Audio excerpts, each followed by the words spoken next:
आसिफ अली जरदारी का इमरान खान को चैलेंज, एक सियासत का खिलाड़ी और दूसरा क्रिकेट का खिलाड़ी, इनमें से कौन जीतेगा। सिंध को छोड़ा, पंजाब में आके डेरे लगाए, 50 करोड़ रुपए की ऑफर रखी, एमपीएस को खरीदने की कोशिश होगी और हमजा शहबाज को दोबारा से वजीर आला पंजाब बनाने की कोशिश होगी। इसमें कौन जीतेगा कौन हारेगा, फिर इसके ऊपर बात करेंगे। और बिलखसूस चौधरी परवेज इलाही और चौधरी शुजात, ये दोनों आपस में कहाँ खड़े हैं और क्या काफली के तमाम एमपीएस चौधरी शुजात के कहने के ऊपर परवेज इलाही को वोट देंगे, अगर नहीं देते तो क्या होता है, आज इसके ऊपर बात करेंगे।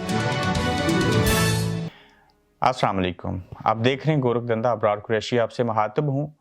आसिफ अली जरदारी साबिक सदर पाकिस्तान जो इन दिनों लाहौर में हैं, चौधरी शुजात हुसैन से भी मिले। वो अंदर की कहानी क्या थी, हतमी फैसला क्या किया चौधरी शुजात ने, इसके ऊपर भी बात होगी। मगर उनका एक तरह से चैलेंज है कि मैं पैसे लगाकर एमपीएस को खरीद लूंगा। ये इस्लामी जमहूरिया पाकिस्तान का एक सियासतदान सरेआम कह रहा है कि मैं रिश्वत दे के जहन्नम में जाऊंगा और मैं एमपीएस को भी जहन्नम में साथ लेके जाऊंगा, चूंकि रिश्वत देने वाला और रिश्वत लेने वाला दोनों जहन्नमी है। ये बात हम भूल जाते हैं।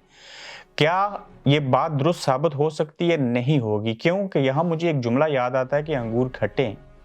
वो इसलिए कि 50 करोड़ भी सामने है, एमपीएस को जरूरत भी है पैसे की, किसको जरूरत नहीं होती। अलग बात है कि बाज लोगों को हराम की पैसे की जरूरत नहीं होती, लेकिन उनको लोटे याद आ गए कि जिस तरह से लोटों का हशर हालिया ज़मीनी इंतखाबात में हुआ, उनको पता है कि अगर इस बार पैसे लेके हमने किसी की मदद कर भी दी, कोई वज़ीर आला बन भी गया, तो आइंदा इलेक्शन में जो अवामी जोश और खरोश है, जिस तरह से लोग समझ गए हैं, अवेयरनेस आ गई है, उसके सामने करोड़ों रुपए भी हमें नहीं बचा सकेंगे।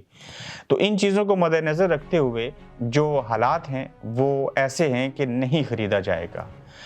अब आसिफ अली जरदारी जो चौधरी शुजात हुसैन को मिले, मैं फैमिली के सोर्सेस से आपको बता रहा हूँ कि उसमें तो खबरें चली कि वो मान गए, ताहम ऐसा नहीं हुआ। अगर अदाद व शुमार देखें विद इन द पीटीआई और पाकिस्तान मुस्लिम लीग नून यानी कि पीडीएम वर्सेस पीटीआई, तो 178 वोट हैं पीटीआई के पास और 179 वोट जो हैं वो है पीडीएम की जमात यानी कि नून लीग के उम्मीदवार के पास।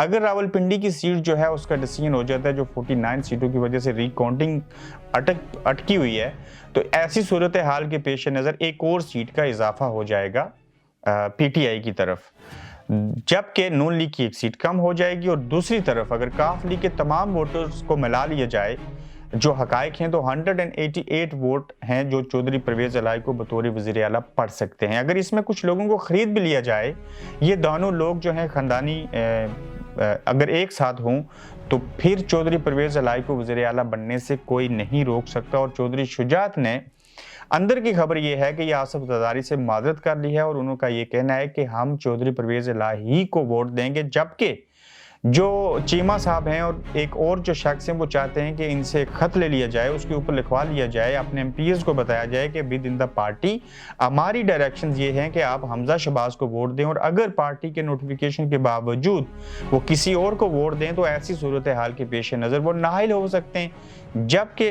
बात तय हो चुकी है, आसिफ जरदारी से माजरत हो चुकी है, तो ऐसे हालात में जो वोट हैं वो चौधरी परवेज इलाही को ही पड़ेंगे और वही वज़ीर आला बनेंगे। मगर इस बात में भी कोई दो राय नहीं है कि पाकिस्तान के अंदर हमेशा सियासतदान बिकते आए, हमेशा उन्होंने बगावत की पार्टी से, अपने असूलों से, नज़रिया तो होता कोई नहीं है, और जहां उनको पैसा नज़र आया वो उसी तरफ के। अब देखना ये होगा कि 22 को जब इंतखाब होगा तो उससे कबल राना सनाउल्लाह जो बबांग धोल ये बात कह रहे हैं कि हम लोगों को पहुँच नहीं देंगे, इनको अगवा कर लेंगे, मगर ये चीज़ें इस दौर में गुरूर और तकब्बर के ज़मरे में आती हैं और ऐसा सच होता हुआ दिखाई नहीं दे रहा। पाकिस्तान के अंदर माशी अदम इस्तेकाम, माशी बदहाली जो है, इसकी वजह सियासी अदम इस्तेकाम है। और एक इकनॉमिक्स का मैं स्टूडेंट रहा हूँ, तो मुझे भी इस बात की समझ है और बतौर सहाफ़ी भी कि जब मुल्क के अंदर सियासी अदम इस्तेकाम होगा तो कोई बंदा जो है वो इन्वेस्टमेंट नहीं करेगा, रुपए की वैल्यू कम होगी, डॉलर की वैल्यू बढ़ेगी। तो ऐसे हालात में जब लोग इन्वेस्टमेंट नहीं करेंगे तो मुल्क के अंदर माशी हालात ख़राब होंगे। लेकिन ठहरे पाकिस्तान के सियासतदान, उनको अपने ज़ाती, जमाती और सियासी मफादात अजीज़ हैं, वो तमाम चीज़ों को बलाए ताक रखते हुए इस कोशिश में मसरूफ़ हैं कि हम पंजाब के अंदर हुकूमत कैसे बनाएं और यहाँ पे कैसे चीज़ें की जा सकती हैं। उस मकसद के लिए करोड़ों रुपए लगाने के लिए वो तैयार हैं। अगर देखा जाए तो मैं किसी दौर में ये कहा करता था कि पाकिस्तान के माशी हालात जो हैं उनका नहीं बल्कि मुल्की हालात के ज़िम्मेदार एक भी सियासतदान नहीं है। लेकिन आज मैं ये कहूँगा कि मुल्क की माशी बदहाली का जो ज़िम्मेदार हैं वो पाकिस्तान के इंक्लूडेड इमरान खान, नवाज शरीफ, आसिफ जरदारी, मौलाना फजल रहमान, तमाम लोग ज़िम्मेदार हैं। क्यों? ये एक दूसरे से नफरत करते हैं, एक दूसरे के ऊपर सच्चे और झूठे इल्ज़ामात लगाते हैं, नफरत इंतहा की हद तक करते हैं, जिस वजह से मुल्क के अंदर 1947 से आज तक जितने भी सियासतदान गुजरे उनकी वजह से सियासी अदम इस्तेकाम रहा और पाकिस्तानी इस्टेब्लिशमेंट की वजह से भी अदम इस्तेकाम रहा। मार्शल लॉ लग जाए तो पता होता है कि एक सदर बन गया, वो आर्मी का चीफ भी बन गया और तो इस निज़ाम ने आगे चलना है।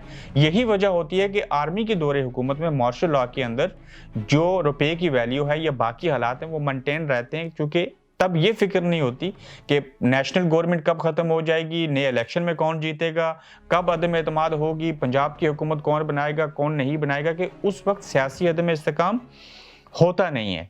तो कहने का मतलब ये है कि जब तक पाकिस्तान के अंदर सियासी हालात बेहतर नहीं होते, सियासी अदम इस्तेकाम ख़त्म नहीं होता, तब तक माशी अदम इस्तेकाम जो है वो नहीं हो सकेगा। और माशी अदम इस्तेकाम का होना नहायत ही ज़रूरी है, जिसकी वजह से जिसका तल्लक बराह रास्त पाकिस्तान के अवाम के साथ है। मगर पाकिस्तान की सियासत जिस डगर तक पहुंच चुकी है वहाँ ये नहीं लग रहा कि ये तमाम सियासतदान एक दिन इकट्ठे होकर जमहूरी निज़ाम को और जमहूरियत को आगे बढ़ाने के लिए एक पेज पे आएंगे। क्यों? कि पाकिस्तान के अंदर महालफत दर महालफत एक दूसरे को चोर, झूठा और डाकू कहने से ही ये जो मंजन है सियासत का ये बिकता है। ताहम इसमें एक बात ये तब्दील ज़रूर हुई कि पाकिस्तान के अवाम जो हैं वो सोशल मीडिया, डिजिटल मीडिया की वजह से बाशूर हो चुके हैं, तालीम की रेशो बढ़ रही है, जिसके बायस ये है कि उनको अच्छे और बुरे की पहचान हो चुकी है। अपना ख्याल रखें, पेज को फॉलो कीजिए और अपनी राय दीजिए कि आपके नज़दीक कौन बनेगा पंजाब का नया वज़ीर आला। आप देख रहे हैं गोरखधंधा अब्रार कुरैशी के साथ।